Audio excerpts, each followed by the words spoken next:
Nilqakom għal programm ieħor politiko. Illum ġew l-istudio miegħu għandi il-Senjur Ragnar Ċantar.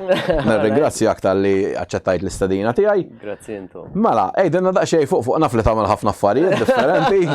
Tihom naqra briefing jafu ħafna minn nies minn inti wkoll għax tagħmel podcast ukoll inti. Fimni, xej, xisma kifet inti naħseb qabel xej grazzi tal-istadina. Naf li ħafna minn nies ukoll ġieli segwu il-podcast tagħna. Jisimni Glenn Ċantar, pero kulħadd jafni bħala Ragnar Ċantar, ġifieri kulħadd kważi bil-laqam jinsa ismi. Għalik problema tiegħek. Għandi 29 sena, minn ħattart noqgħod innaxxar, jiena CEO ta' 3 kumpaniji, intraprenditur ukoll u naħdem ukoll mal-protezzjoni ċivili bħala fireman. Però żgur li għandek ħafna affarijiet. Issa inti kif qedna tagħmel podcast ovvjament ilek tagħmlu għal numru ta' snin. Taħseb li l-futur tal-komunikazzjoni huwa permezz il-podcast illum u kollox online għax jisu l-karta anke television qed jaqgħadha tista' tgħid.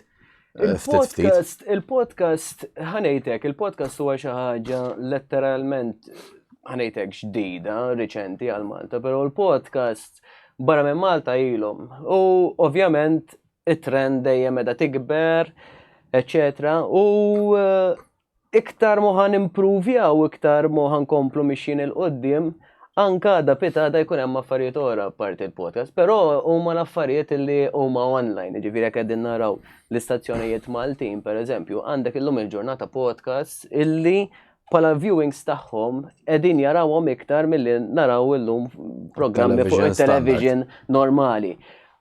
Jista' jkun illi għadha pitada wkoll ikun hemm affarijiet illi ikunu daqsxejn iktar differenti flok podcast ikun xi ħaġa oħra, illi anke bħala viewing u hekk jista' jkun illi tkun ħafna ikbar. Jiġifieri il-podcast ta' spinta kbira l-qudiem. Il-programm tagħkom, meta inti wkoll tiġi fuq il-programm tiegħi. Huwa xi ħaġa li qed tagħti iktar libertà il dak li jkun illi jesprimi ruħi. Mhux bil-forsi taqbel miegħu, jiġifieri ħafna minn nies jaħsbu li jisma' li qed jgħid programm jew li qed jgħid Melkim huwa bon fatt. Li dik naħseb il-podcast ta' iktar stampa ċara li jisma' it's an opinion rather than it's an actual thing. Mela isma' din hija opinjoni, mela isma' x'taħseb jiena. Mela ħanisma' jekk ma naħseb li din mhix xi ħaġa li nħobb nisma' jiena. Ħanisma' podcast ieħor u nara l-idea tiegħu. U sem ħafna podcast differenti illi kulħadd anke guests, eżempju guests differenti li mhux dejjem l-istess nies. Għandna tendenza speċjalment f'programmi Maltini għasaħta illi dejjem naraw l-istess nies ġifieri. X'qed jagħmel podcast qed jagħti wkoll leħen lin-nies illi forsi naf huwa anqas famuż minn nies oħra, però huwa jkun bniedem interessanti ħafna, jiġifieri dik hija xi ħaġa li vera isa biha u nemmel il-podcast ta' boost qawwija, jiġifieri llum għandna nieħu il-podcast tiegħi jaraw il fuq minn 8,000 ruħ, jiġifieri hija xi ħaġa li qed ngħidlek għandek programmi Maltin illi ma jarawx daqshekk, jiġifieri dik xi ħaġa vera interessanti, vera sabiħa u nemmen li għadha pitada anke jkun hemm affarijiet oħra li jistgħu jgħeddu over tal-podcast. U temmen ukoll fil-podcast ovvjament hemm kif semmejta jep inti qed jiġu mistiedna ċertu individwu li qabel ma konniex ħafna drabi narawhom u fil-verità taw kontribut lil pajjiż ħafna iktar minn dawn in-nies li jidhru ta' parsi ħin kollu. Fil-podcast però taħseb li hemm iktar libertà biex dak li jkun jitkellem għax jiena għal il-programmi li ġieli konna naraw. Illum qasadna narawhom volti għax kollox one-sided. Kienu wkoll jisu ikun hemm dik il-manipolazzjoni ta' opinjoni li l-programm bil-fors titfgħu f'linja partikolari. Il-podcast jisu hekk ġibt individwu ma taqbilx anke inti miegħu voldiri. Però tieħed ċans li jitkellem u jesprimi ruħu. Naħseb il-problema hi bħala ċans isu hekk all right, però naħseb kemm il-darba wkoll aħna ninsertaw nies illi ma jiġux il għaliex jew l-aġenda tagħhom hija differenti allura dak li ħajjgħidu jibżgħu illi inti forsi ħataqbadhom fuq seq waħda u hemmhekk ovvjament ħadd ma jrid li jinqabad fuq seq waħda. Li kieku inti qed hawnhekk pereżempju qed titfani dari mal-ħajt, jiena li ħanejtek ma tantx għandix nitlef mhux daqshekk forsi nħabber rasi, però li għandek nies u li jiena open, ħafna minn nies jafu allura mhux se nitlef daqshekk. Eba, min għandu xitlef hemmhekk saħħa jew poter, hemmhekk hija problema. Ġifieri allura għandek ħafna minn nies, speċjalment li huma politiċi, ġieni student politiċi, illi ma jaċċettawx illi jiġu għax jafu li jisma' da probabbli rajt l-intervisti tiegħu u ħajġibni dari mal-ħajt. Issa, dan dejjem għandu l-option illi jisma' ma jwieġibx fl-aħħar mill-aħħar. Jew idur magħha. Jew idur magħha. Naħseb kemm il-darba rajna ħafna minn nies illi fejn politiċi li jdawru. Però l-lum li qed nipproduċu l-ġodda laqas kapaċi jdawru argument. Xejn problemi kbar. U sa ċertu punt però Melkiem ma tantx ittihom tort sal-aħħar. X'inhi l-problema? Li dawn l-inkam tagħhom huwa is-CEO tal-kumpanija. Li huwa l-partit. Li huwa l-partit, jew li huwa kumpanija li tirrelata ma' ċertu partit. Allura, jgħidlek jiena ħanoqgħod nissogra li nipprova naqbad il-Melkiem fuq seq waħda u nitlef xogħli fl-aħħar mill-aħħar. Jiġifieri ma tantx ittieħed tort sa barra l dak li jkun, ara bħalna li nkunu indipendenti, hemm iktar possibbli isma'. Alright, ma dik irnexxiet jew isma' dik ma rnexxietx. Dak wasal sem, dak wasalt sa ċertu punt x'imkien ieħor. Però jiena dik li tbeżżani għax semmejna hekk iktar liberi. Il-problema hi li speċjalment anka u riċenti rajna din ta' Manxie, illi trid inti xorta toqgħod attent kif titkellem. Nsemmejna ta' Father David. Għax daw iġibuk, jisek daqstik jieku inti l-ikbar kriminal, issa melax għal xaħat xaħġa mod. Mbagħad għax qed xi ħaġa Melkiem jew qed xi ħaġa jiena, iġibuha jisa xi ħaġa ta' barra minn id-dinja. Jiena ifhimni, ikollha bil-fors naqbel miegħek jien kif taf li m'iniex reliġjuż, imma jiena nemmen li kulħadd għandu dritt jitkellem f'dal pajjiż issa li jkollok ministru, anzi tnej. Għax kien hemm ieħor ukoll kiteb. Li f'daqqa waħda daw jippretendu li bniedem bħal Manxie sa ġejt nista' ma taqbilx miegħu f'xejn. Imma mhux qed juża l-istess liġi li juża ħadd ieħor li tajjeb ngħidu hemm impjegati tal-Gvernu tal-Unjoni Ewropea li jużawhom biex isalbu l xi ħadd u għax huwa qed jagħmel bħalhom. Joħroġ il-Ministru jgħid isma' da ma jistax jagħmel hekk jew rridu nibdlu l-liġi biex da ma jagħmilx hekk. Alla ħares ħanaslu fi-stat li l-liġi tapplika għal wieħed u għal ieħor. Jiena taf xi tbeżżani Melkiem. Ovvjament hemm pressures mill-NGOs li hu kollox. Dik waħda u apparti minn hekk jiena tbeżżani li kellek Ministru illi in a way indaħal. Dik tindaħal il għaliex.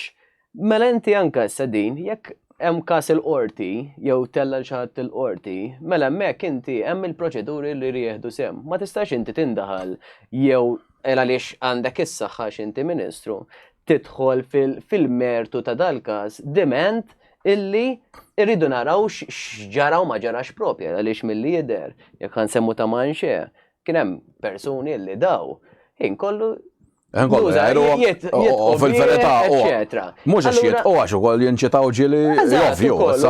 Allura ħalli jgħidu ċajta fil-verità.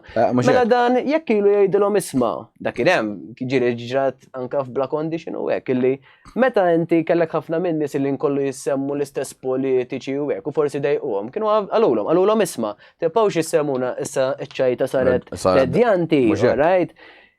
U wafqu. U dan il-persuna kienet jgħaddi mill-istess affarijiet. Issa kif qed inti taqbel jew ma taqbilx miegħu, dan beda ħin kollu jiġi instigat, ħin kollu jiġi majjar, ħin kollu jiġi żuffjattat. X'għamel fl-aħħar mill-aħħar.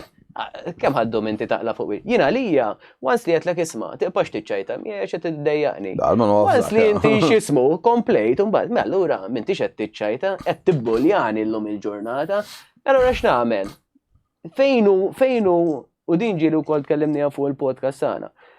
Fejnu il-line illi ħanaqtaw? Mela allura x'jiena forsi reliġjuż jew il-Ministru ma jaqbilx mal-dik tiegħi, ġifieri hemmhekk huwa ħażin. Imbagħad fejn il-comedian forsi huwa iktar lejn l-affarijiet illi jħobb il-Ministru, mela hemmhekk huwa tajjeb u dik hija l-problema illi rridu nsibu l-bilanċ.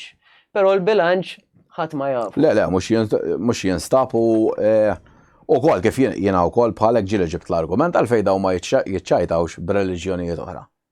Speċjalment għax jibżaw dik il-verita li jagħmluhom xi ħaġa fl-aħħar mill-aħħar mela li ieħor toqgħod bil-Malti tagħmillu. Franza din. Le, mhux hekk voldri.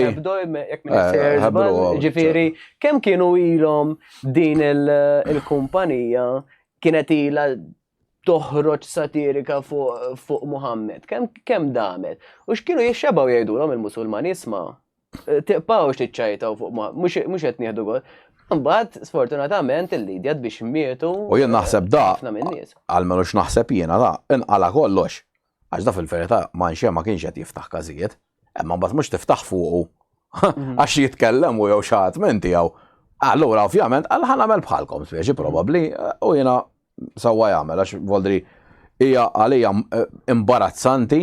U tal-biża li inti tagħmel liġi nerġa' ngħid għal xi ħadd tot u għal xi ħadd ma totx, ma da affarijiet. Jiena tafx naħseb forsi s-seta sar aħjar illi kien ikollok il-Ministru jekk rid jidħol fiha x'jiena ma nafx. Mhux hekk jitkellem ma' Manxie pereżempju u jaraw x'ġara eżatti. Mhux hekk tara dik naħseb hija l-wejt b'depal kif jagħmel il-Maġistrat isma' irid nisma' mill-ġiex naħat mhux minn. Mhux hekk ħares naslu f'sat hemm. U apparti hekk issa ma baqax Ministru wieħed hemm ukoll il-Ministru Owen Bonnici. Mhux hekk voldri jeħżiedu.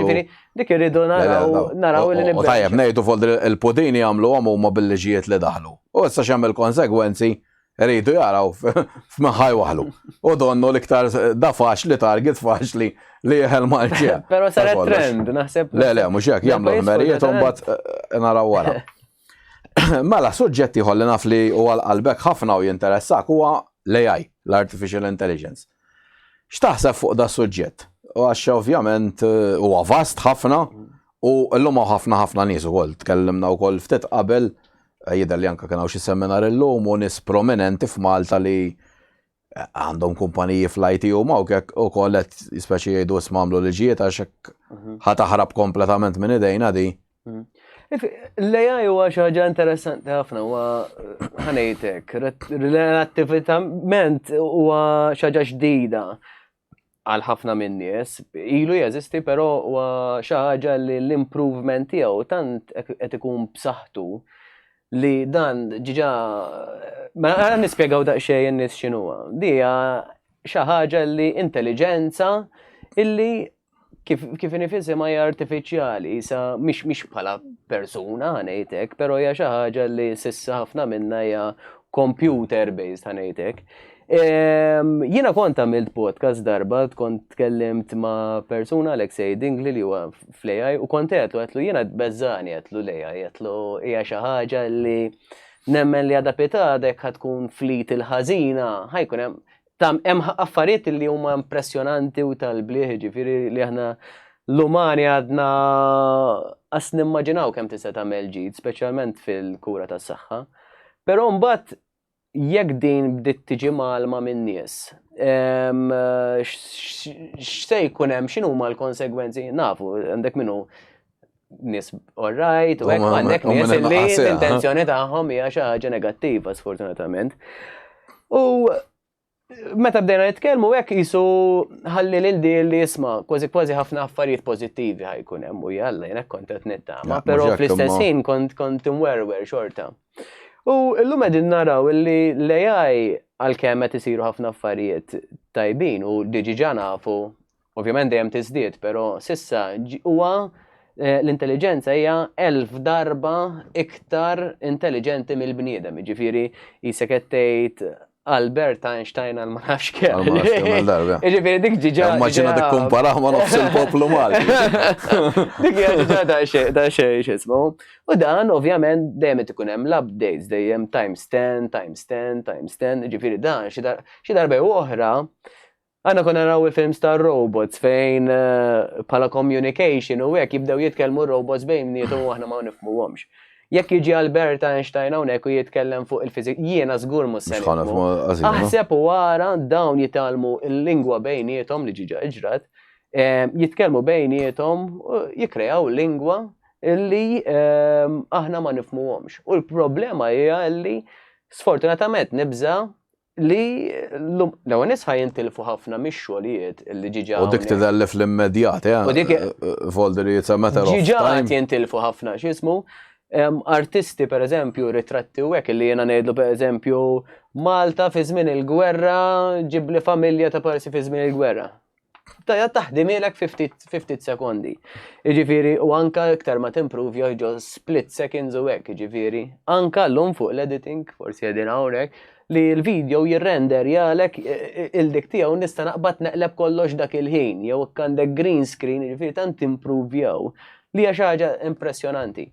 Però għalfejn hemm issue kbira għaliex il-gvernijiet u din hija evidenti għaliex ħafna mill-kumpaniji l-kbar ġa tkellmu fuqha, speċjalment Google, Facebook u hekk. Illi dawn l-AI ħajqa żgur, mhux ma tistax toħroġ ma tistax teliminah. Għaliex jekk inti ħajkollok il-Google illi ħajjgħidlek isma' jiena ħanieqaf, ovvjament il-Facebook ħajħodlu x-xogħol kollu. Allura dawn ma jistgħux għaliex il-business tagħhom daqshekk tista' tgħid spiċċa. Allura x'inhu l-ħsieb li jixtiequ jagħmlu illi jirregolawh. Però il-problema hawnhekk li jekk inti tirregola u mbagħad iżżid taxxi jew xi ħaġa, għandek pajjiżi, pereżempju ħansemmu Dubai jew hekk, illi dawn il-kumpaniji jistgħu jmorru hemmhekk ukoll. Jiġifieri fejn inti għandek dak l-ammont ta' flus illi qed niġi ntaxxat pereżempju ġol Amerika, mela x'nagħmel jiena? Immur Dubai naħdem hemmhekk. Malta ġrat fil-gaming, jiġifieri. Le, mhux hekk aħna ħadna l-gaming u pajjiżi oħra ħadunna żraben. Eżatti. Issa rridu naraw. Għaliex ħafna minn nies ġiġa qed isibu problema biex isibu impjegati pereżempju. Jekk dawn issa in-nies mhux qegħdin isibu xogħol, ngħidu għandek nies mhux qegħdin isibu xogħol. Għax l-AI ħajirreplace jagħhom, x'se jsir minnhom daw in-nies? Ħajibdew jittalbu barra? Il-gvern qiegħed jipprepara biex dawn in-nies forsi jsibu jaħdmu f'xogħol fejn l-AI huwa ġiġa mdaħħal biex isma' inkompli upgrade l-AI. Imma mbagħad jekk inkompli upgrade l-AI x'se jiġri? Ovvjament jaf ħantellef xogħol u mbagħad il-ħadd ieħor.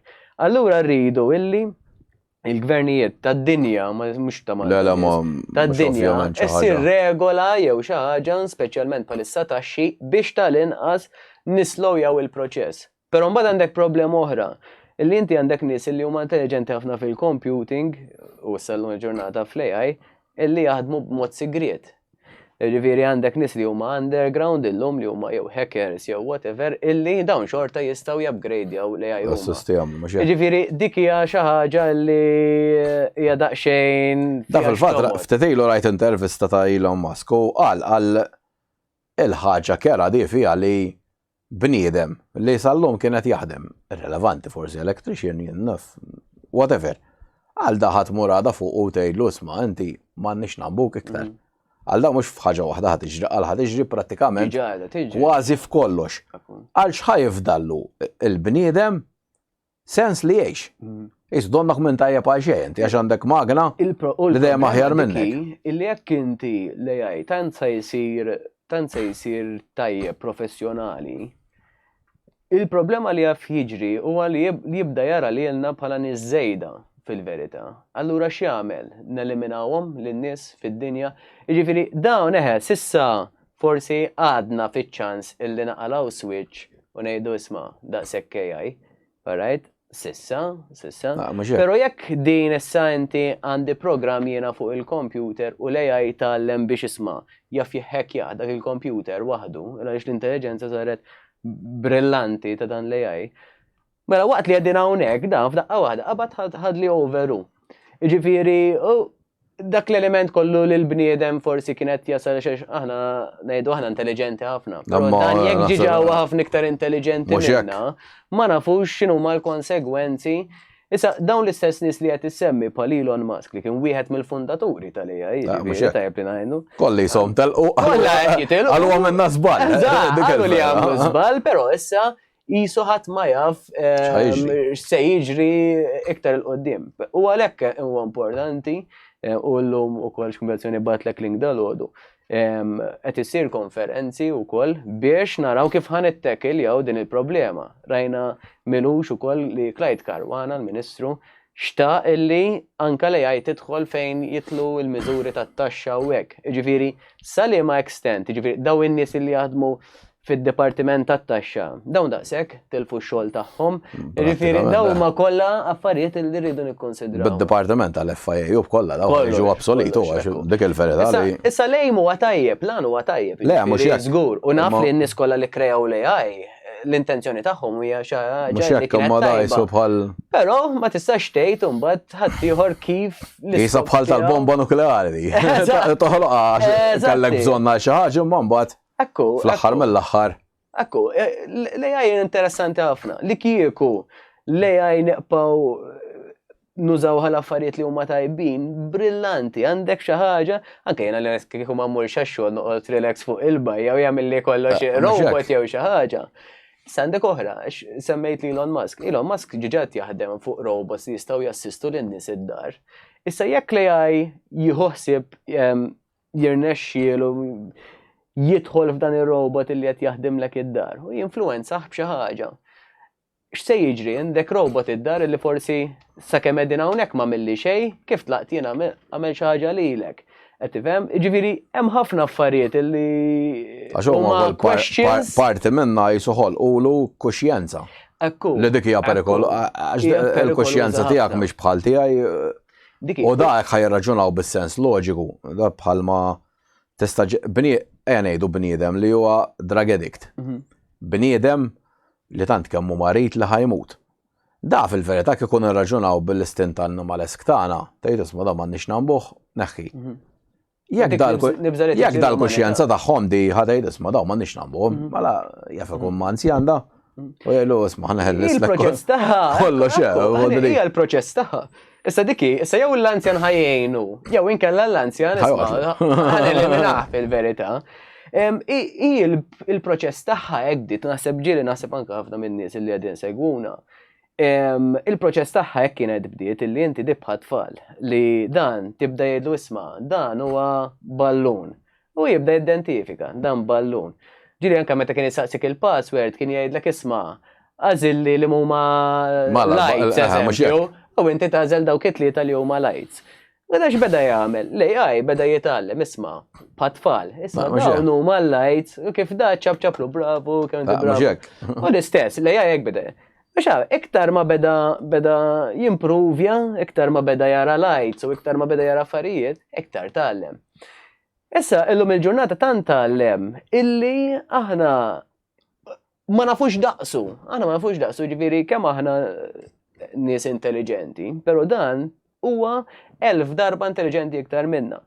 Dejjem jiżdiedu, ġifieri għandek qed jgħidu li għada pitada ħajkun 1,000,000 darba iktar intelligenti minna. 50 żmien, ġifieri 20 sena jaf da, ġifieri biex isir komunikazzjoni jew xi ħaġa mbagħad irrelevanti jekk tipprova taqla l-iswi. Jiena nemmen li ġiġada hemm il-problema ta'. Però ngħidu għadna għadha daqsxejn forsi li b'xi mod tista'. Forsi nistgħu nikkontrollaw, però issa jrid isir, ma nistgħux neqgħu nestendu għal sen oħra jew sen oħra. Issa inkella ġiġa għandek daw n-nis gbar għadin li għati jgħidu ġiġa għadin tart. Ġiġa għadin tart, aħseb u għara, li huma nis ġenji daw, aħseb u għara kanatu ċans iktar żmien. U rajnija saċertu punti, id-drones, meta inventaw id-drones, konna naħdu pjaċir tara nista nara jenna fil-bahar minn fuq il-kampanja, illum qed naraw hemm gwerra, ħafna mill dik bid-drones, la jibbatu nies, xej u minnu kapaċi l-iktar għandu teknoloġija avvanzata, l-iktar li ovvjament. U dik hija waħda mill-ħsieb illi huma daqsxejn tal-biża' il għaliex jekk dan inti l-ewwel semmejna ballun. Mela kellek nies l-intenzjoni tagħhom mhux l-istess, l-intenzjoni tal-Amerikani mhix l-intenzjoni taċ-Ċiniżi. Allura meta l-Amerikani bdew jagħmlu l-AI tagħhom u għandek iċ-Ċiniżi li bdew jagħmlu l-AI tagħhom, l-answers huma differenti. Let's go. Ġifieri dik hija daqsxejn problema. Mela l-Amerikani ħanuża x'ismu dew jgħidu isma' id-drones huma tajbin biex nattakka n-nies bihom eżempju. Alright. Iċ-Ċiniżi bdew jgħidu le isma' drones huma hemmhekk biex nagħmlu deliveries. Mela allura li mut tajjeb. Allura issa id-drones ħajkun hemm battibek bejn which is the drone I want. Għat naraw dik ssir business ieħor ta' armamenti oħra. Mela, naqbżu xi ħaġa daqsxejn differenti. Dal-aħħar ħarġa statistika li l-paga average ta' Malta hija 1850 fix-xahar. Ħafna nies fil-kummenti kellim ħażin u joffendu tal-istatistika u ngħid u jien ngħid li għandhom raġun. Għax inti meta taħdem li persuna waħda għandha salarju ta' 14,000 fix-xahar li għandna fiċ-ċivili llum biex qasbis nsemmu l-privat, jekk ikun hemm di 15 ruħ oħra mbagħad bil-minimum wage, l-average jiġi 1850, però r-realtà hija li għandek 15 ruħ qed jgħixu tista' tgħid ħażin u waħda tgħix tajjeb, imma l-average jidher sabiħ. Inti fejn taħseb li qegħdin li fis-sens għax jien nintaqa' ma' faqar tipo ovvjament hawn minnu komdu, dik ħadd iġri dejjem, imma taħseb li qed impinġu stampa li kollox donnu għaddej tajjeb u kulħadd Jiena nistaqsi. sinjuru. Jiena nixtieq nistaqsi. Ejja ngħidu m'għandekx part-time. Ejja ngħidu dan dik Ix-xogħol m'għandux 40 part-time. sija. U li jekk għandu jkun ta' fil-feta, li taħdem iktar minn 40 sija. Jiena li għallum il-ġurnata. Ejja ngħidu da. Għandu xogħol wieħed nistaqsi jiena kemm qed idaħħal. Jekk qed idaħħal 1850 mela qiegħed tajjeb u rajt il-xismu, però naħseb minn nies kollha li qegħdin jarawna, naħseb barely insibu x'ismu li għandhom 1800 mingħajr ma taħdem part-time. Jiġifieri dik l-istatistika ovvjament, għandek xogħlijiet illi tjiebu, irridu naraw jekk l-istatistika x'Maltin u barranin ukoll. Mhux jekk għax hawn fil-tal-gaming li jolli l-level. Gaming jiġifieri. Huwa tajjeb, huwa l-end good. Eżatt, jiġifieri dak qed jollilek inti l-average ta' x'ismu. Però nixtieq nara kemm hawn nies li qegħdin seguna li jdaħlu 1800 u ejja ngħidu dawn qegħdin idaħluhom 1800. Kemm qed taħdem fil-verità, ġifieri b'dawk l-40 sija inti qed tittella dak l-ammont jew issa qed tmur oltre. L-itfal għandek il-possibilità li taraħħom illum il-ġurnata jew qed titbiegħed ħafna minnhom. Ir-relazzjonijiet tal-lum il-ġurnata mela inti kuljum xogħol u l-mara kuljum xogħol jew il-partner whatever huwa sabiħek dik hija l-ħajja li aħna rridu. Alright, għandek qed iddaħħal 1800. Imma what cost? At what cost li għandi tfal tiegħi jew hekk ma nistax naraħħom jew rari naraħħom jew kif nasal mix-xogħol insibhom ġiġa riqdin jew il-mara l-istess.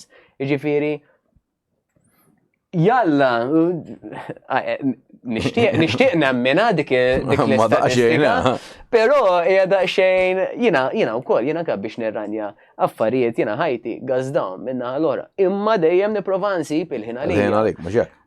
Illum biex tibda business, sfortunatament il-burokrazija, l-affarijiet li tiltaqa' magħhom. Il-flus li trid. Jiġifieri I think jiena naħseb li farfetched, naħseb hija wisq sabiħa, nixtieq illi x'ismu, però qed għandek oħra, jekk inti għandek ħafna minn nies li huma barranin li qegħdin jaħdmu hawn Malta, apparti li qed jieħdu x-xogħol tal-Maltin. Għandek oħra, dawn. Qegħdin naraw li qed ikeċċu l-Maltin biex iħadmu l-barranin biex iħadmuhom ħafna inqas. Niskanta jiena kemm hemm il-Maltin illi qed ikollhom 1800 paga.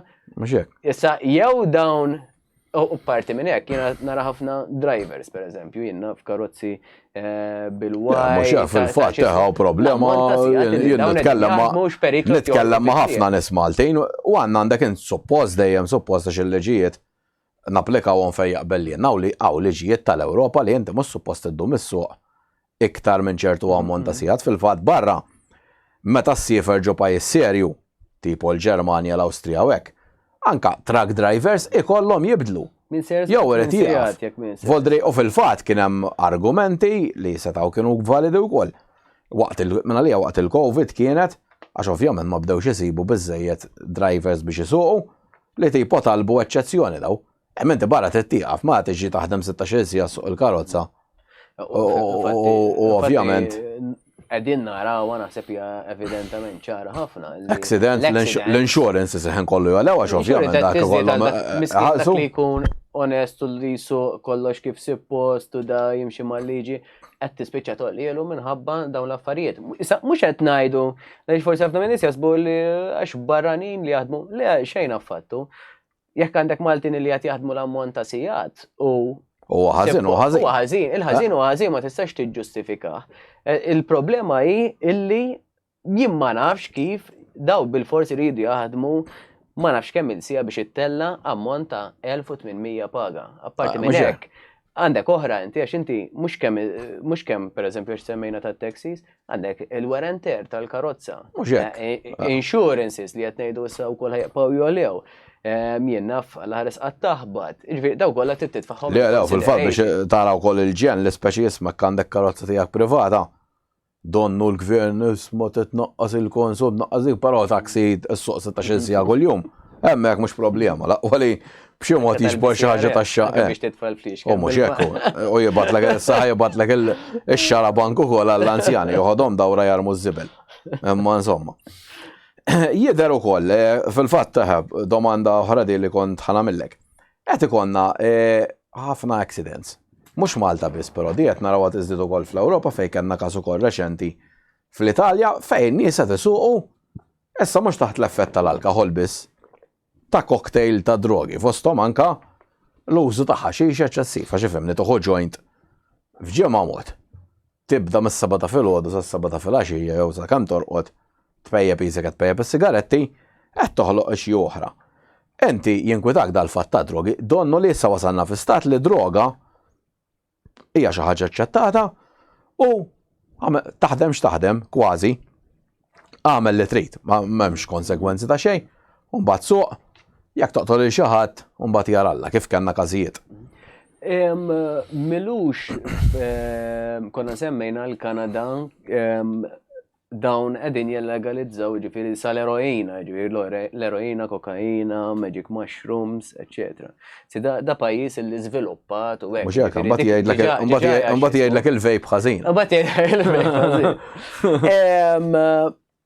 Aħna Malta jisa sejrim dik x'ismu. Ovvjament, kull pajjiż li daħħal dawn l-affarijiet kollha għandhom il-problemi.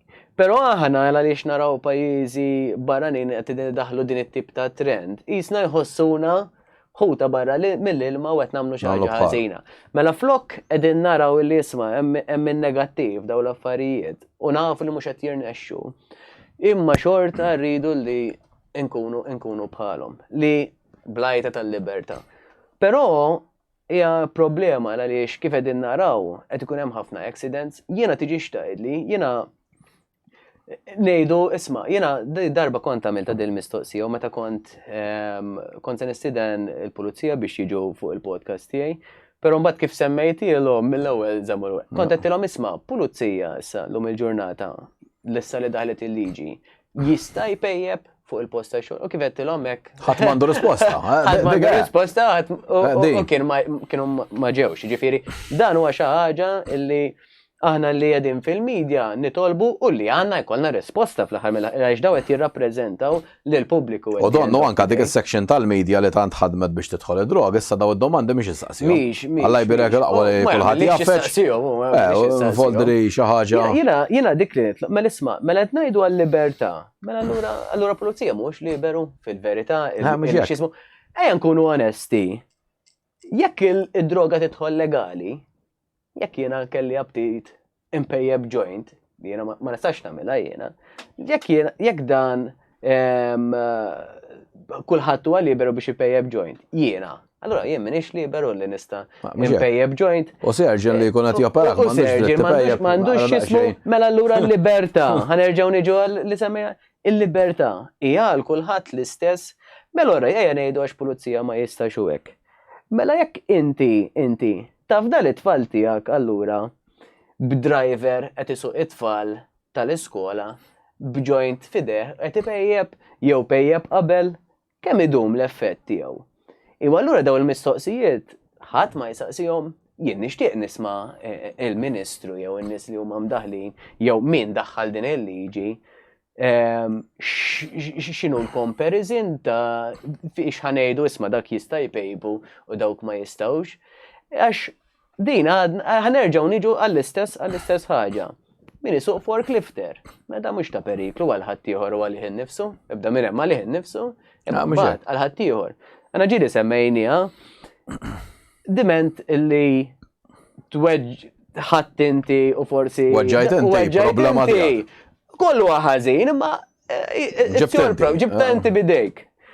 Però mbagħad jekk jiena inti ħabba l-affarijiet li qed tagħmel, ħabba d-droga li qed tieħu, tilti lill-libni.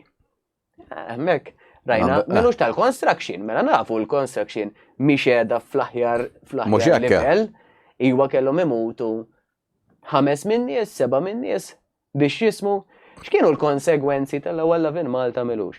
X'kienu l-konsegwenzi tan-nies illi weħlu? Jekk mi ser żball l-istatistika hija li l-ewwel nies il-każijiet dejjem idumu madwar xi 10 snin. Mhux hekk le ċuxa, u mietu n-nies voldir fil-construction.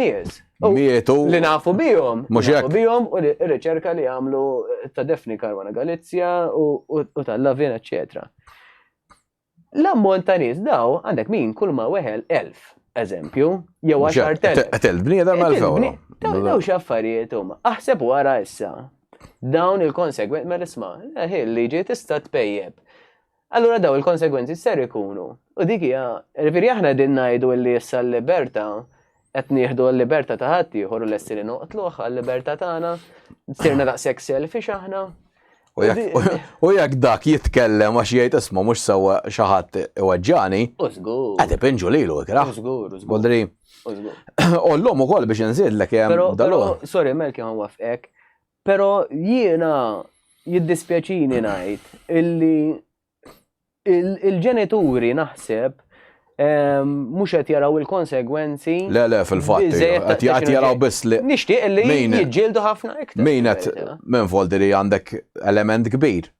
L-importanti li jibqa' l-gvern preżenti fil-gvern, Volderi semmek jinteressom, Volderi daw jekk għada filgħodu jiġi Volderi jibgħatilhom in-ners id-dar itaqqab it-tfal bl-eroina. Iċabx Polu u joħorġu għal-mejtin għixejru l-bandiera xorta għada. U l-oppozizjoni nafu li ma teżistix, Volderi daw ma nafx jiena fej qegħdin. Ta' tnejt li il-mistoqsijiet li għamilna aħna, il-mistoqsijiet ġew ma interessanti biżejjed biex ma nafx jiena li jkun hemm l-oppożizzjoni li tal-inqas titkellem fuqhom daw. Fil-fatt dal-għodu għax ninsa fuq it-Times kienet minn għalija. Couriers qed iqasmu droga illegali li qed iġibu minn barra minn Malta u Alla jbirek da ma jafħat. Mhux ma jafħat. Ma jsir xejn Volderi fimni. Li wasanna jiena 4 ijiem oħra Volderi naħseb l-iskola l-kindergarten flok ma t-tuffija ħajibdajtihom ukoll. Ħanejlek, ma nafx jekk tiftakar fl-iskola li kont tattendi inti. Jien niftakar fl-iskola fejn kont jiena kien hemm min. Parba. Mhux jekk imur jieħu nif sigarett. Illum il-ġurnata, dak il-sigaret jista' jkun kannabis. Jista' jkun jennaf. Illum qegħdin naraw trend li saret popolarissima. Li ġifieri naħseb li kif kellek titfa' pulizija ma' kull toilet li jkun hemm waqt tiġijiet. U żgur. U da ħataqbad il xi ħadd li qed jieħu droga. Ġieli ssib tidħol ġo issib it-trab ġiġa lest tal ħadd ieħor. Restorant biex kafef lesti biex tista' tiġbed minn. Iwa possibbli. Allura l-awtoritajiet jew whoever huwa in charge li qed joħroġ dawn ma tissuspettax li hemm xi ħaġa stramba, xi ħaġa li mhix it's not right. Kif dejjem insemmu hemm differenza bejn libertà u libertinaġġ u llum morna naħseb mhux libertinaġġ ta' biċ-ċoħra. Issa, riċenti wkoll tkellmu il-Gozo Tourism Authority. Daw għandhom problema bħalma għandu s-settur privat tista' tgħid anke Malta kollu. Le mhux isibu ħaddiema biżżejjed. Issa daw Tobi fellejhom kellhom daqsxejn il-kukki u qalu ma jistax ikun qalu kulħadd tal-lajbira qed jaħdem mal-gvern u talbu biex in-nies żejda li qed jidħlu mal-gvern ma jibqgħux għalmenu jidħlu. Taħseb li hija problema ġejna morna kważi kif konna lura fl-antik. Kulħadd isma' biex bniedem is-sikket loħal u jħandalek mal-gvern. U mbagħad jara. Il-biċċa li ngħidu biex tidħol mal-gvern normal suppost tkun ta' ċittadinanza Maltija. Ħafna mill-affarijiet li l-ewwel nies forsi mal-gvern Qed jidħlu Maltin naħseb ejwa. Qed jidħlu Maltin u s-settur privat mhux isib mbagħad Maltin biex jaħdmu. U s-settur privat jiġifieri mhux qed isib Maltin biex jaħdem bihom. nkunu realistiċi. Forsi li taħdem ma' gvern iktar xogħol siguri għaliex. Ekku, anka l-għom pandemija, per eżempju, isma, jiena per eżempju fil-Kastija, jiena żdied li xogħol fil-verità, hemm intilfu. Jiġifieri ħafna minn nies speċjalment min għandu tfal jew familja u hekk, iħobba dik l-istabilità u ma ntieħx tort. Le, laqqas jiena naħseb li dik infittex jien fil-verità fix-xogħol tiegħi li nkun stabbli. Pero mbagħad u semmejna l-AI eżempju, mela jekk dawn ġiġa mhux qed isibu ħaddiema biżejjed. Mela allura jew bil-forsi li timorru għal barranin, jew inkella jridu jaqilbu b'sistema li jisma' jiena m'għandix bżonn nies u nibda naħdem b'robots eżempju, xi ħaġa. Mhux jekk hija parti jista' jkun Illum jivventawlek xi ħaġa f'kemilna ngħidlek tal-vapuri li din tibdel l-isfera ta' kif jintrabtu l-vapuri, eżempju, jenna fl-ankra. Eżempju, l-lum għandek dajes li weħedhom isibu l-positioning, jiġifieri anke jekk ikollok il-mewġ u hekk, di tistabilizza ruħha weħeda, kollox weħeda. U dak huma l-affarijiet pożittivi żgur. Però mbagħad at what cost l-istess, jekk dawn mhux se jibqgħu isibu nies, x'se tkun il-reazzjoni tagħhom illi dawn ħajinvestu f'affarijiet illi jisma' daqshekk ħaddiema mela, daqshekk għandi bżonn x'ismu. Da, flok joqgħod jiċċekkjalek il-biljett qabel jitla' għandek scanner tiskenjah u daqshekk. Jien għandi kważi il-Gozo Channel naħseb għadhom jaħdmu b'sistema relattivament antika li għandek bniedem inti għadu qed jaqralek il-biljett eżempju. Mhux hekk. Allura daw l-istess nies ma nistax nużaħħom mela kif tidħol bil-karozza għandek l-iskenner inti jiskenjak x'ismu. Kif tajt fuq il-vapur u mbagħad nuża l-istess ħaddiema li kont nuża isfel jagħmlu deckhand jew whatever course. U nista' nużaħħom fuq il-vapur tal-inqas. Ovvjament ma tixtieqx li dawk in-nies ittelfilhom xogħolhom, però jekk bħala issa Gozo Channel bħala kumpanija tissib l-alternattiva issa jekk inti mista tibqa' issib ħaddiema x'inhi il-dik li rridu nagħmlu. Hija problema illi naħseb li ħafna u ħafna minn nistess jiġifieri illi so far, so good għadni qed insib Maltin, però dejjem iktar diffiċli titħallas sew. Tibda minn hemmhekk, jiġifieri. Jiena x'irid jiena għax li kieku pereżempju dak li jkun irid intih paga baxxa jew bl-istess paga indaħħal ġiex ħaddiema, bajrajt jiena jaqbilli. Imma jiena għaddi daqsxejn. Fadallek il-kuxjenza. Fadalli daqsxejn kuxjenza li jisma'. Nixtieq li kolli iktar Maltin, nieħu gost li naħdem ma' Maltin.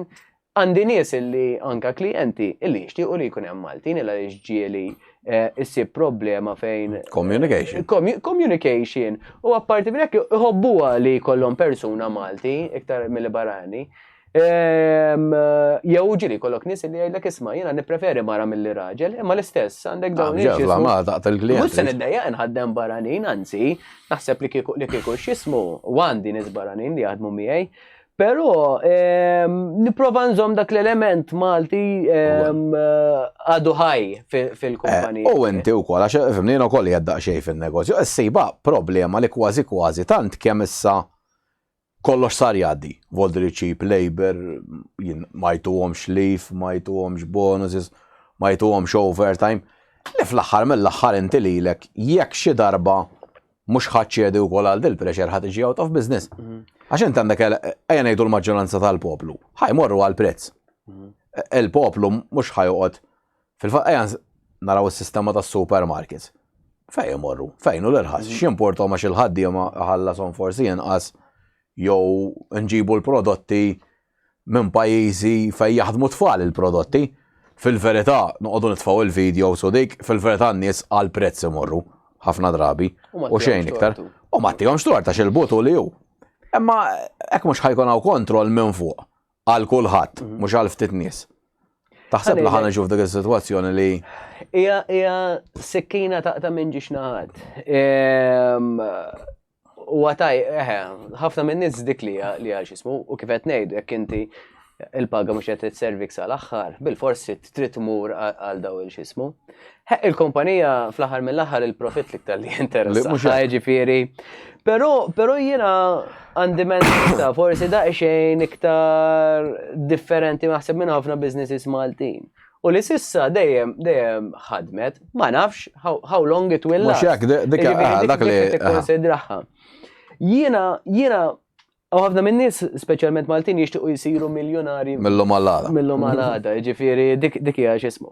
U għatajjeb li jkollok għan li ssir miljonarju. Għal-ħares ma jkollok xejn li tmur. Però mbagħad jibdew inaqsu milli investu pereżempju fin-nies, investiment fl-equipment u ħafna affarijiet illi naħseb in the long run ma tkun sostenibbli.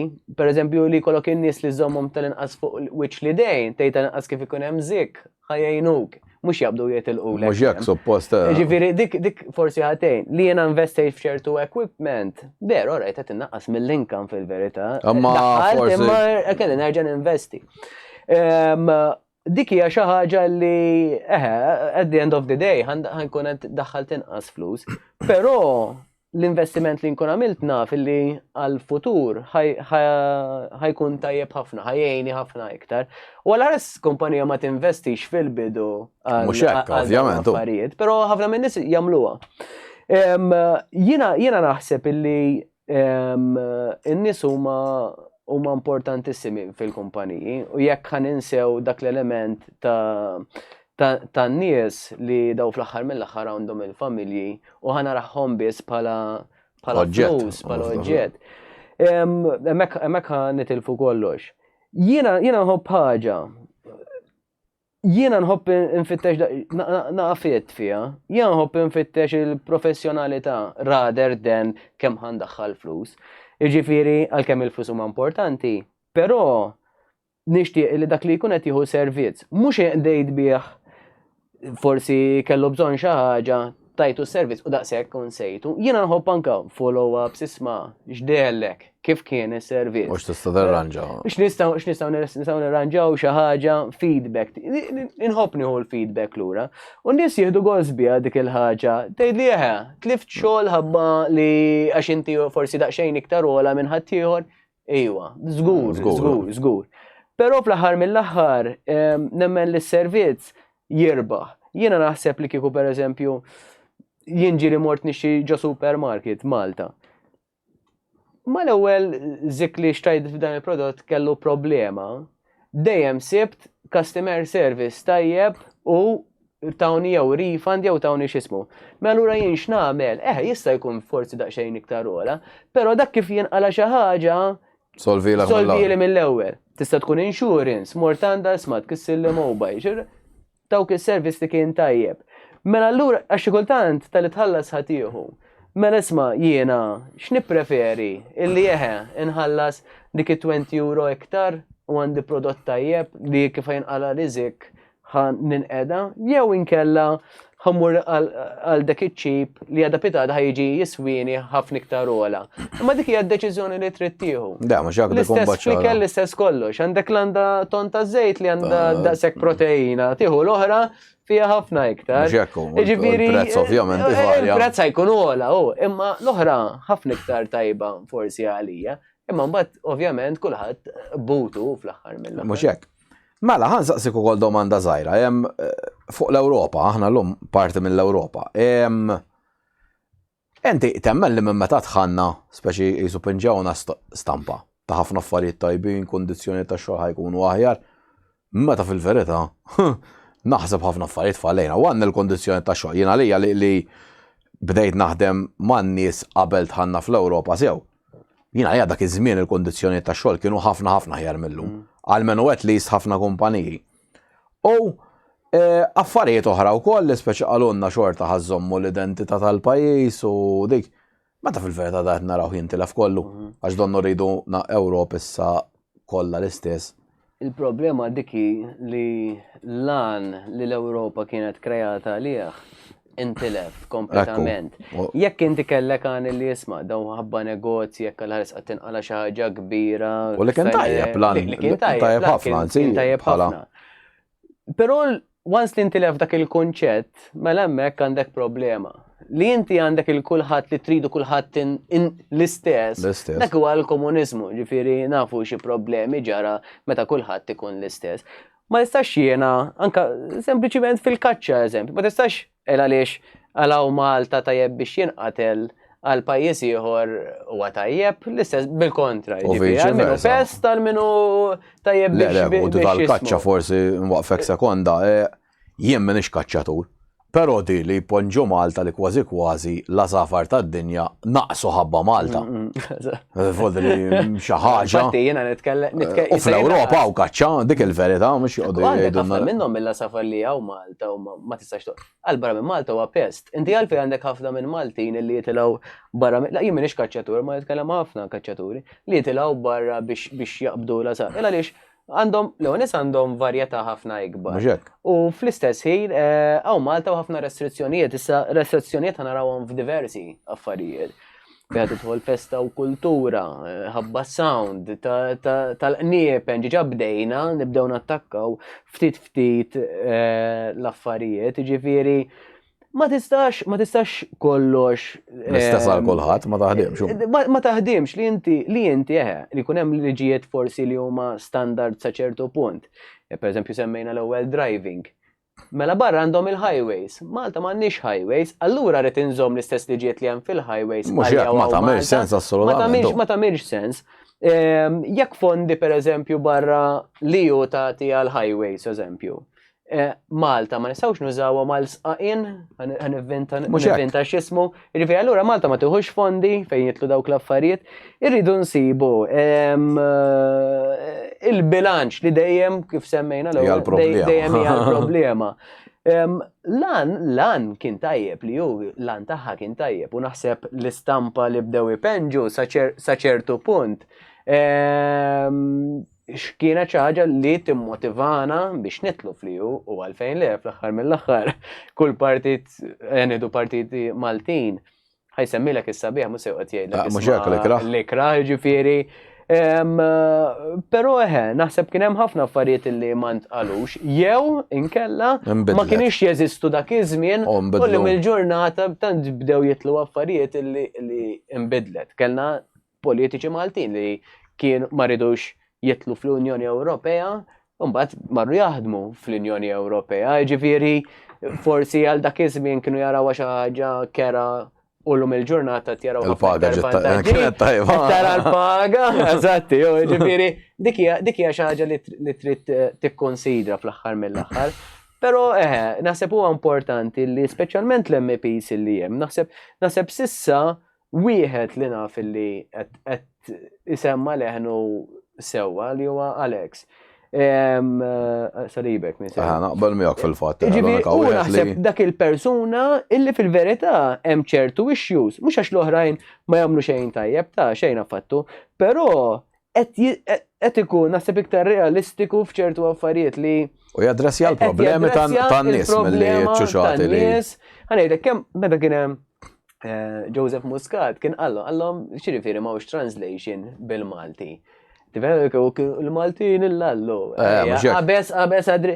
U l-istess għandu jkun f'kollox li jisma. Aħna manna xejn inqas minn ħaddieħor, aħna però għandna l-affarijiet tagħna. Ħalluna ħanaħdmu għall-affarijiet tagħna. Ħandesqulkom x'qed jiġri f'pajjiżna. Imma mbagħad għejnuna f'dak li għandna bżonn aħna. Mhux irridu ngħinu kollox lil kulħadd, u mbagħad aħna l-affarijiet tagħna huma bil-forsi jridu jinġibuhom bħal tagħkom. Dawn, din kemm il-darba semmejta, jiena tlajt Brussell, ir-rappreżentanti tal-Ġermanja ngħidu hemm 50 kandidat.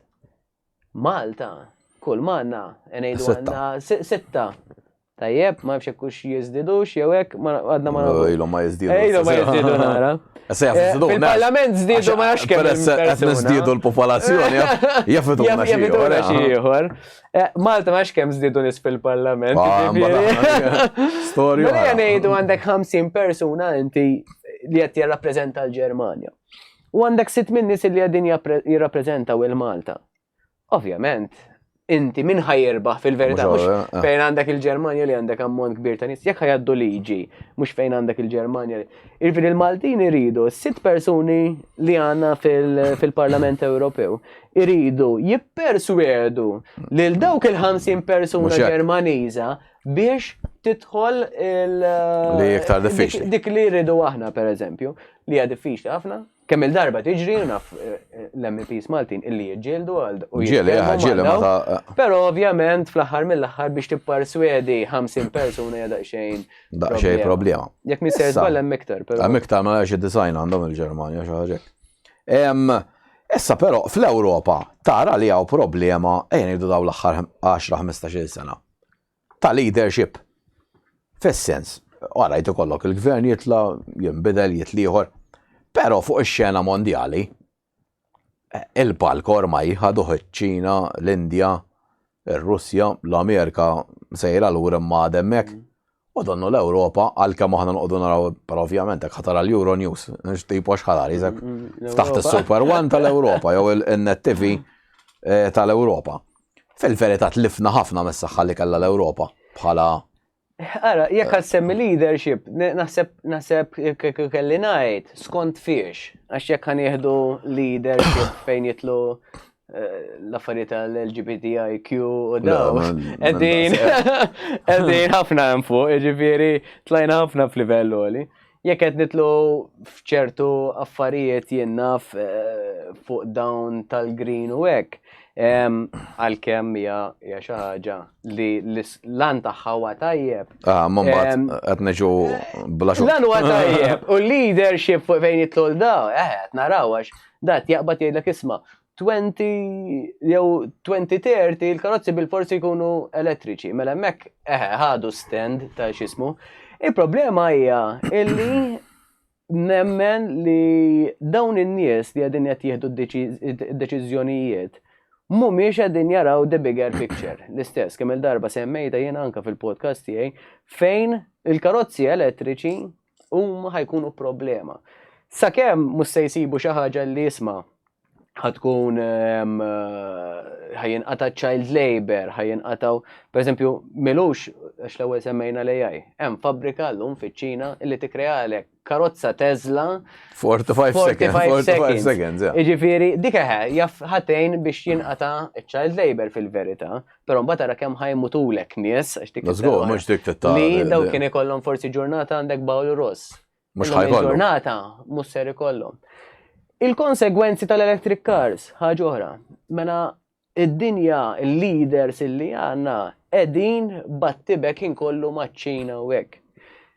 it-Taiwan li jeda eżattat. Jekk inti Taiwan tiqaf tipproduċi iċ-ċipep illi tagħmel fil-mobile phones u f'dawn il-karozzi, timmaġina il-popolazzjoni tad-dinja ma jkollix mobile, ma jkollix laptop, ma jkollix il-karozzi elettriċi. Mela allura dawn il-leaders illi hemm qegħdin jaraw sal-ponta ta' mnieħrhom s'issa, ġifieri tajjeb huwa tajjeb li qed tieħu leadership fuq green, però fl-istess ma tistax tara twarrab il-bigger picture li l-oħrajn kollha. Għaliex once li inti eliminajt l-affarijiet l-oħrajn għandek problema, inti trid tipprova nerġa' ngħidha il-bilanċ li inti pereżempju ma nistax il-business nibda ngħid isma' jiena rrid inbieħ jien naf 1,000,000 karozza, però irrid naħraq 100 karozza oħra biex tal-inqas inżid is-sejl tiegħi. Tagħmel sens? Le, alright? Temporanjament jaf tagħmel sens. Mhux ħallok tagħmel għall-pajjiż l-oħra. Temporanjament tajb taħdem, jiġifieri isma' da jrid karozza malajr forsi krejajtlu karozza jiena ta' €100 u ħajjexxi minn għandi. Però hija sistema tajba mhijiex. U dawn huma il-problema li qed insibu l-leaders. Minux tellajt post jiena fuq Facebook u qed qabel kellek il-leaders illi meta inti tkun f'battalja kien ikun minn ta' quddiem illi jiġġieled inti fil-battalja. Illum il-ġurnata x'jagħmellek jibgħat in-nies biex jiġġieldu hemmhekk birqiegħda bil-festini tagħhom u hekk. Jiġifieri il-leader wieħed mill-leader irid ikun hemmhekk qed jiġġieled il-battalja hu. Mela jekk huwa green qed jiġġieled għall-ambjent. Ma jistax juża private jet. Mhux hekk ma jistax juża private jet. Ġifieri jew isma' il-karozza tiegħu bil-heavy fuel oil bil-heavy fuels. Mela isma' irid jaqleb electric nagħmlu mod. Isma, d-dar tiegħu dan għandha pannelli, mela isma' jekk inti tibżal għamilla pannelli eżempju. Isma' ħafna affarijiet twig żgħar illi huma importanti anke lajn in-nies jagħmlu differenza kbira. Issa jew tixtieq tkun il-leader f'dawn l-affarijiet u tmexxi u tipprova timprovja, jew inkella jekk m'intix jekk kif nista' nagħlmek jiena jibdi bħal meta persuna jpejjeb. Isma' tpejjeb x'tax jemrek ma tagħmilx sens. Jiġifieri hemm bżonn li jkun hemm leadership ħafna iktar tajjeb u li jagħmel sens. Ixju oħra li ovvjament ma tistax ma tiddiskutix hija mhux imbierka insomma il-problema tal-Ukrajna u r-Russja. Aħna fil-podcast li tagħmel inti naħseb konna minn tal-bidu net li konna qed nuru daqsxejn l-istampa l-oħra li ovvjament fl-Ewropa ma taram kien għax hekk iddeċidew dawk li jagħmlu fid-demokrazija ġewwa Brussels, illum li għaddit fuq sena. X'taħseb inti li fil-verità ġara u bla ħajkompli jiġri sfortunatament għax donna m'hemmx tama li ħajqaf xi ħaġa. Le, ara naħseb illum il-ġurnata ħafna min-nies waħda forsi milli kienet il-podcast tagħna. Pero ovvjament dija xi ħaġa worldwide, ġifieri kellek podcast oħrajn u outlets oħrajn li kienu qegħdin jagħmlu l-istess bħalma konna qegħdin nagħmlu aħna. Li bdew jirrealizzaw li jisma' hemm xi ħaġa mhix tagħmel sens, hemm xi ħaġa li qiegħda tinten jgħid il-Malti, hemm xi ħaġa li mhux ismu. U dik daw l-affarijiet iż-żgħar illum il-ġurnata n-nies tant qed jirrealizzaw illi anke tibda tara fil-kummenti law isma' u daw qabel kienu kollha kontra Russi l kważi il-maġġoranza vera faċli għax illum jekk tiktiblu fuq Zelensky pereżempju u l-korruzzjonijiet illi kien għamel Zelensky illum tista' ssibhom fil-miftuħ ġifieri. Fil-fatt erġajna semmejna anke Malta daw apparentament Hunter Biden li jiġi t-tifel ta' Biden provaw jiftħulu account ġewwa Malta biex jaddulu 5 miljuni ġo fih. Ovvjament da issa sejħela korruzzjoni sejħela li trid jgħidu commissions jew. U again tara l-ipokrizija tal-Ewropa li hemmhekk m'għandhomx problema, però għax xi ħadd Malti għadda commission. Mhux hekk. M'għamilx tajjeb il-Malti biex ngħidu kollox, vodri il-ħażin tal-Maltin ngħiduh bla ebda problema, imma mhux imbagħad ikollok nies ikbar jagħmlu korruzzjoni ikbar u ta' daw alla jbierek jiġi moħbi. U dik hija. U n-nisa lek qed jitilfu l-fiduċja wkoll għax ma jistax ikun. Ekku. Però daw taf x'jagħmlu dawn jaqbdulek the selective few, inti għandek. Isma' il-dak aħna ħajamel l-affarijiet li nħobbu aħna, le, mela kisru. Il-Joe Biden kieku naħseb l-affarijiet bl-akkużi li kieku kien Trump il-ħabs. Il-ħabs, żgur Għazandu jista. Allura x'għamlu? Qabdu issa, semmi l-Amerika, qabdu ma' Trump u Trump għalissa huwa. Issa ħalli joħroġ liberat. Imma laqgħu ħammex sentej oħra. Milux, rajt intervista fejn kien hemm Andrew Tate. Ġifieri da bħalissa huwa l-iktar bniedem isserċjat fuq Google, ġifieri. Dan, biex għax qed jitkellem kif qed jitkellem, all right? Il-nies tant kemm issa jew il-mod ta' kif jitkellem, forsi l-attitudni tiegħu li huwa self-confident ħafna. Li u forsi l-messaġġi li qed iwassal li għandek da qed ngħidlek l-iktar persuna li huwa mfittex fid-dinja speċjalment fiż-żgħażagħ. U ħafna minnhom huma maskili wkoll. Illi x'għamlu daw bi żgur jitriggerjawh li tellawlu b'akkuża illi huwa irrejpja xi nisa. Jiġifieri waħda jew tnejjek min jsir żball. Jiġifieri biex inti l-iktar bniedem tħamġu nużaw sistema li jisma' issa ħalli m'hemmx provi biżżejjed għax da m'hemmx provi biżżejjed. Meta spiċċa arrestat il-ħabs. M'hemmx provi biżżejjed tiegħu, għamel ma nafx kemm żmien, ġifieri. Żgur għamel xi xahar ġewwa. Jekk mhux iktar. U malija 6, m'isser żball. U da issa llum il-ġurnata kif tmur tfittex Google se tagħmel li da ir-rejpja. Mhux hekk dak baqa' miegħek għal-omrok, Ir-rejpja x'ismu. Huma dak li jridu illi il-persuna jħamġuh. U għalhekk naħseb jiena u din ili ngħidha żmien twil. Milux rajna ta' dawn l-awċinu ta' daw li qalu li qatlu xi sajjiet jew hekk. Mela daw 18 sena mela daw ħarġu liberati. Però kull darba ħadd fittex isimhom inti, ħajjitlek illi daw kienu akkużati biex jismu. Jekk jiena ħbad bil-karozzax ma nafx u tajjart il xi ħadd qabel, ħaditla li jiena u daħjeb, u saħalli ma kienx it-torti qabbatu qasam li xaħat, imma jiena ħaneqpa, ismi ħajeqpa hemmhekk għal dejjem, u kull darba ħatfittex ismi, ħassib dik ix-xaħġa relatata miegħi. U daw hekk huma, daw in-nies hekk jippruvaw jagħmlu li inti ħamġuk sa l-istat li huwa kif semmejna ta' Andrew Tate huwa wieħed mill-iktar affarijiet gravi tista' tagħmel. Bħal pedofilija, jippruvaw illi jisma' iddaħluk f'xi ħaġa li vera kera. Dik hija l-ejm tagħhom li sfortunatament daw jippruvaw illi dak li jkun ikisruh. Li kieku ma jkollokx ġilda tal-kukkudrilli, daw suċidju tagħmel fil-vera sens tal-kelma. L-Ukrajina hija xi ħaġa interessanti ħafna, nemmen li n-nies qed jirrealizzaw x'tip ta' politika hemm barra, kemm hawn bżonn iktar li jsiru pal PM News, pal podcast tagħna, pal. U l-nies ifittxuhom. U n-nies ifittxuhom, in-nies ifittxuhom għaliex jaf toħroġ il-verità minn hemmhekk. Issa, da kull darba friskju, inti li qed tagħmel hawnhekk il-PM News ġrat sfortunatament fuq Matthew. Mela dax persuna qasam l-opinjoni tiegħu, ġifieri kellek għalfejn ittellaw il-ħabs, mela da mhux kulħadd għandu l-opinjoni illi x'ismu. Is-sitwazzjoni tal-Ukrajina, jekk jiena qed ngħid issa mhux favur, qed ngħid dak jiena għandi xi ħaġa kontra l-Ukreni, allura jiena pro-Raxja, allura dik iridu. Fil-verità kulħadd jixtieq li tieqa' fil-gwerra bħala nies individwali, imma ovvjament speċjalment għal min għandu businesses u hekk. Mhux hekk għax instabilità dejjem.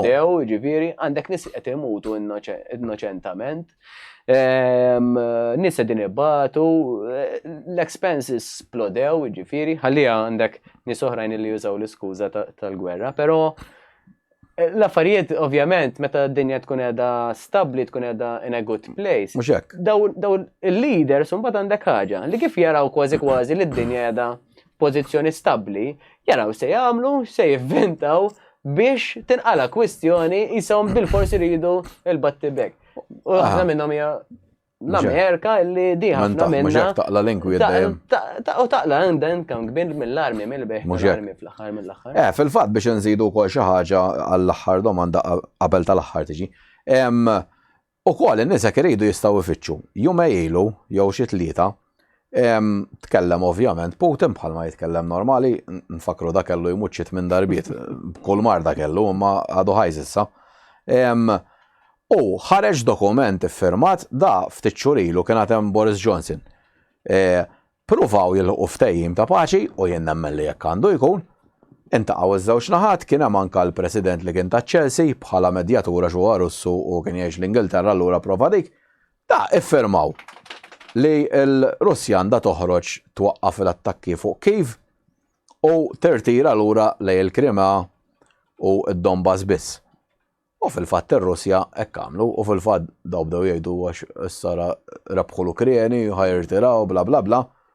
U issa Putin ħareġ id-dokument iffirmat li da malli irtira lura Boris Johnson l-ewwel ħaġa li għamel reġa' tal-armi l-Ukrieni biex jerġgħu jkomplu jattakkaw ir-Russja u li ieħor Zelensky ħaseb li ħajibqa' dieħel minn għalih sa Moskow u malajr sab speċi li di. Meta tara speċi daw l-affarijiet inti. Jista' daw fil-verità r-Russi jibqgħu jafdaw l-Ewropa mbagħad. Għax titaraħħa meġġix naħat, speċi. Ekku, u fejn ifimni din il-problema hija l-alleati tissemmi l-Ingliżi, tissemmi Franċiżi, tissemmi Ġermaniżi, l-Amerikani u hekk.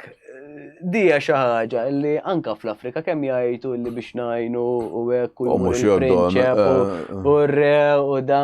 Meta fil-verità dawn għadhom jieħdu ammont kbir ta' flus minn għandhom. mela mhux hekk. Jiġifieri l-affarijiet li jkunu tant ikunu kontradittorji. Aħna l-Maltin proud ħafna l-affarijiet tal-Ingliżi.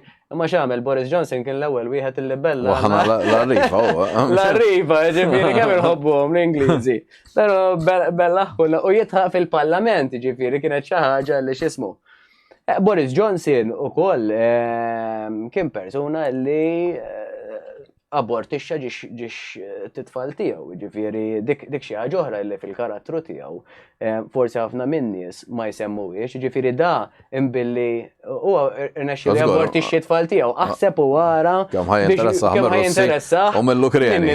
Oħrajn, ġifieri dik trid tikkonsidraħħa wkoll. U għalhekk huwa importanti li aħna l-politiċi li qed intellgħu fil-Parlament sa li mhux Malta biss, hemm globali. Illi nkunu nafu l-min qegħdin tellaw x'inhu l-pjan tagħhom x'għamel il-background u għalhekk l-affarijiet għandhom ikunu pubbliċi u għalhekk għandna aħna wkoll nintervistawhom in-nies u jtuna l-aċċess li nintervistaw. Għax jiena li jekk inti immaġina student program u ma ġejx, mela allura inti qed għandek x'taħbi mill-ewwel bil-fors u ma tridx. Alright, jista' jkun hemm mistoqsijiet li forsi mhux jew tittini risposta iktar tard fuqhom bil-qalb kollha u lesti toħroġ statement fuqhom. Però huwa importanti li aħna nsiru nafu il-min qed intellgħu fil-Parlament. Nagħmlu r-riċerka fuqhom. Boris Johnson huwa wieħed minn daw it-tip ta' nies, jiġifieri issa għandek il-Riċi Sunak li huwa businessman li huwa bniedem bravu. Le, mhux hekk, le. Ġifieri, jiena nemmen li ħafna minn nies li jitilgħu l-intenzjoni tagħhom hija intenzjoni tajba. U alla ħares. Mal-imbagħad jitilgħu ma jkunux jafu x'hemm. Eżatti. Kif inti mbagħad tibda tmexxi u għandek ħafna ntil. Ja nemmen illi Malta u l-Ministri u l-Prim Ministru u l-President. U żgur għandhom intħel minn barra żgur 100%. U l-ġi tal-Malta żgur 100%. Però mbagħad kif imorru hemm barra u għedin isibu naqa hiccup, alright? Ixjadu għal kollox. Jispiċċaw dawn isma' m'hemmx tagħmel ma rnexxinix inġu. U dik hija xi ħaġa li rridu nbidlu fil-mentalità li isma' le irrid neqpa niġġieled. Jiena minn tofa rinomat ta' kemm kien jiġġieled. Negozjatur kbir. U hekk għandhom ikunu il-politiċi li qegħdin jirrappreżentawna. Inti għandek kollox pubbliku. Illum once li għamil żball, illum ħatoroġ fil-pubbliku. Jiġifieri għandna bżonn aħna nibdew nitalmu l-isma' il-politiċi li hemm. Tafa xiex dieħel għandek kollox kif laħaq Bernard Grek mill-ewwel ħarġulu ta' xi taxxa li ma kienx ħallas u hekk. Mela n-nies hemmhekk ġiġa tlif xejn il-kredibilità. Le, ma ġew għalhekk hemm xi għalfejn imma xorta. Kullum il-ġurnata ara, iż-żejt il-Malti għandu qawlu vera tagħmel sens. Li żejt jitlab wiċċ l-ilma. Le, żgur. U ekku, jekk jitallawlek malajr. Jekk mhux illum għada, pitada, jew pitada, jew sena wara, 10 snin wara, mela dak il-ġid kollu li tkun għamilt, jintilef kemm ili ngħidlek. Il-problema hemm illum il-ġurnata Joseph Muscat. Għadna ma nafux, għadna naraw x'se jiġri. Però dan huwa bniedem illi ma tistax tinnega li għamel suċċess kbir fil-politika Maltija. Żgur 100%. Però mbagħad meta jibdew joħorġu ċertu affarijiet, hemmhekk fejn in-nies tibda tinżilhom dik it-trust f'dak l-individwu. Issa anka fuq livell mhux politiku, anka f'dak personali. Jekk inti tajtni oġġett, fdajtni bih, alright, speċjalment hawnhekk għandek Malta kollha. Fdajtni b'xi ħaġa, imma jiena dak li jkun, alright, għamiltielek, però biex għamiltielek fottejtek minn x'imkien ieħor. Mela allura hemmhekk hemm xi ħaġa ħażina. U nassigurak li l-kredibilità jiena vera nemmen fiha. Li inti għandek dawk il-5 snin għamilhom sew. Ħajkun hemm affarijiet li mhux se jgħodu gost bihom il-Maltin żgur, però taf illi in the long run ħajkunu tajbin u fi żmien li kont fih ħajamlu sens. Għaliex jaf mbagħad jiġi żmien fejn jaf kienet deċiżjoni ħażina, jew isma' realizzar, però dak il-ħin inti ħassejt li dik kienet l-aħjar option. U għati spjegazzjoni għaliex ħaddik id-deċiżjoni għaliex ħafna mid-drabi semmejna tal-ħaxixa. Kemm kien hawn diskussjonijiet mal-pubbliku vera kemm jixtiequ l-ħaxixa. Ġoġa, tobba kollha għallu l-ħażina u xorta daħlu. Eżatt, l-abort. X'diskussjonijiet qegħdin naraw, jitkellem il-Prim Ministru, tkellimt man-nies crowd quddiemek qegħdin jistaqsu kemm mistoqsijiet għax jien qatt ma rajt. Le, u mhux ħajkun hawn. U mhux se jkun hawn għaliex dawn jibżgħu. Jiena xbajt ngħidha. Aħna għandu jkollna jisa bħal arena li inti għandek il-Partit Nazzjonalista, Partit Laburista, Partit Iżgħar u nismi l-pubbliku li jisaqsu l-mistoqsijiet. U nieħu tweġiba din kienet saret fl-università, però fl-università ma kienx fair xejn l-affari li kienu għamlu. L-għannis il-medjatura ma kienx taf xini tagħmel bda minn hemmhekk. Is-sala kienet kollha tal-Labor. Is-sala kienet kollha. Mass meeting. Ġifieri. Allura, ejja anka, per esempio, xara bank, jek mi se żbal, Peppe kien jagħmel per esempio section tan-nazzjonalisti. U section tal-Labor, għalma samtom. Tal-inqas samtom. Ma xek kien xukrem tal-Partit Iżgħar, però minix ċert. Però għedem nazzjonalisti kien. Tu bifjar għalmenu kien jagħti ftit minuti. Illum ma xejn. Illum xejn. U dik hija l-biżaw li llum kif qed ngħidu. Da, għandek kamra, għandek studio, sabiħ hawnhekk. Mela xem ħażin illi jisma' ejja fostna, ejja nitkellmu, ejja hemm għalfejn ikun hemm jiena, jew ikun hemm Melkim, jew ikun hemm xi ħadd ieħor biex jismu, ejja għandha tkun xi ħaġa għal Malta din. Ejja nagħmluha xi ħaġa pubblika u n-nies jieħdu gost jisimgħuha. Ejja toħroġ l-onestà, ejja narawx vera l-politiċi x'inhuma lan tagħhom. Mhux il-manifesto jagħmluh ġas kemm ħarġuh. Ma nafx kemm ħarġu proposti jew fuq ma nafx kemm il-paġna, però minnhom dawn. Kemm hawn nisrawhom fil-verità? Mhux jew. One off li jarawhom wieħed minn kull 50 ruħ forsi li qraħ kollu. Għażel manifest elettorali ma jaqraw in-nies ma dejlek ara ma dejjed tuha. Daqshekk. Ġifieri inti hemmhekk tibda, mela jisma'. Nabdu l-manifest pereżempju tal-Partit tal-Labor jew tan-Nazzjonalisti. U nibdew narawhom. Il-Malti, aħna beħsibna ndaħlu l-abort, eżempju. X'taħseb inti? Għalfejn ħriġta? Mbagħad nieħu l-opinjoni tal-Partit Nazzjonalista. Alright, in-nies ħajbdew isaqsu, mela għandek il-wan inti, mela l-wan hija di. U nibdew nittakiljaw dawn issues. U hemmhekk fejn vera jkollok demokrazija. Ta' vera, ġek. Mela, l-aħħar domanda li għandna xelħin għaddilna, x'messaġġ tixtieq tgħaddi lin-nies biex forsi Malta jkollna pajjiż aħjar fil-vera li kulħadd jixtieq ma. Ħani, il-Maltin għandna trade vera sabiħa li kapaċi naħdmu, nafu niġġieldu għal dak li għandna. U Malta żgħira u kważi kulħadd jaf kulħadd. Jiġifieri għandna assets u qalbna kbira. Għandna assets li huma vera importanti. Però ma nafux nużawhom. Mhux ma nafux, insejna kif nużawhom naħseb, għaliex forsi qabel konna nużawhom ħafna iktar mill-illum. Illum sirna ħafna individwalisti u insejna daqsxejn in-nies ta' madwarna sfortunatament. Ejja nerġgħu nitalmu daqsxejn dawk it-trades li vera kienu jagħmluna nies gburin li aħna Maltin. Li jiena flok nobot il-dak u ieħor. Ħallik mill-ostrina Facebook, ħallik mill-kummenti negattivi u x'ismu. U ibda tagħlem erġa'jn il-ħaddieħor. Jekk ħassir taf fuq xi ħadd, ħassir taf biex tajnu dak il-bniedem. Jekk ħanuża l-Facebook, ħanużah tajjeb mhux biex noqgħod ngħajjar eżempju. Inti qed li m'intix reliġjuż, ġieli tkellimna fuqha. Jiena pereżempju waħda mill-isbaħ affarijiet li ġat li hija li sibt ir-reliġjon fajti jerġgħid. Jiġifieri dik kienet xi ħaġa li għenitni ħafna. Issa forsi ma naqbilx ma kollox, imma li tani ċertu linwi gwida biex li għandu jkun hemm rispett. Jiena eżempju għalkemm jien m'iniex reliġjuż, nirrispetta n-nies li għandhom reliġjon.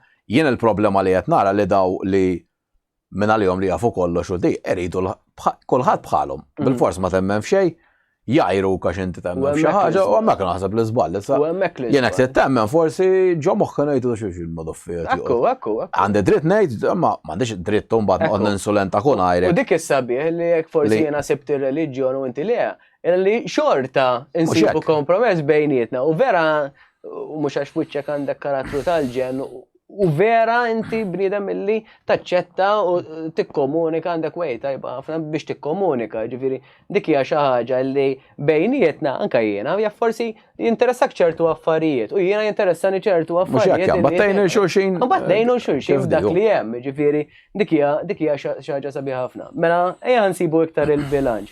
Frok naqbdu ngħidu mill-ewwel nippruvaw nifhmu dak il-bniedem x'kien il-ħsieb tiegħu wara dak li jagħmel. Ejja ħalli ma noqgħodux ngħidu l-xulxin, anzi nħobbu ħafna iktar lejn xulxin. U jalla ġifieri u dan il-podcast ikun xi ħaġa, dan il-programm ikun xi ħaġa li ħafna min-nies jimmotivaw ruhom biex jimxu iktar il-qoddim u anka deċiżjonijiet li jieħdu. L-ewwel semmejna leaders, l-AI, f'dan il-programm semmejna ħafna affarijiet. Jiġifieri ejja ħalli qabel nagħmlu xi ħaġa jew nieħdu deċiżjoni fuq xi ħaġa, insiru nafu fuq dak is-suġġett, nitalmu ħafna u fl-istess ħin insaqsu u natwaw mbagħad fl-aħħar mill-aħħar. Nirringrazzjak ħafna Grazzi tal-li ħafna kont fil-programm jgħaj, il-qoddim ikonna ċans nerġgħu wkoll nagħmlu programmi oħra. Nirringrazzja wkoll it-telespettaturi li kienu magħna llejlhom ħaġġiġhom biex il-ġimgħa d-dieħla jsegwuna wkoll. Grazzi ħafna.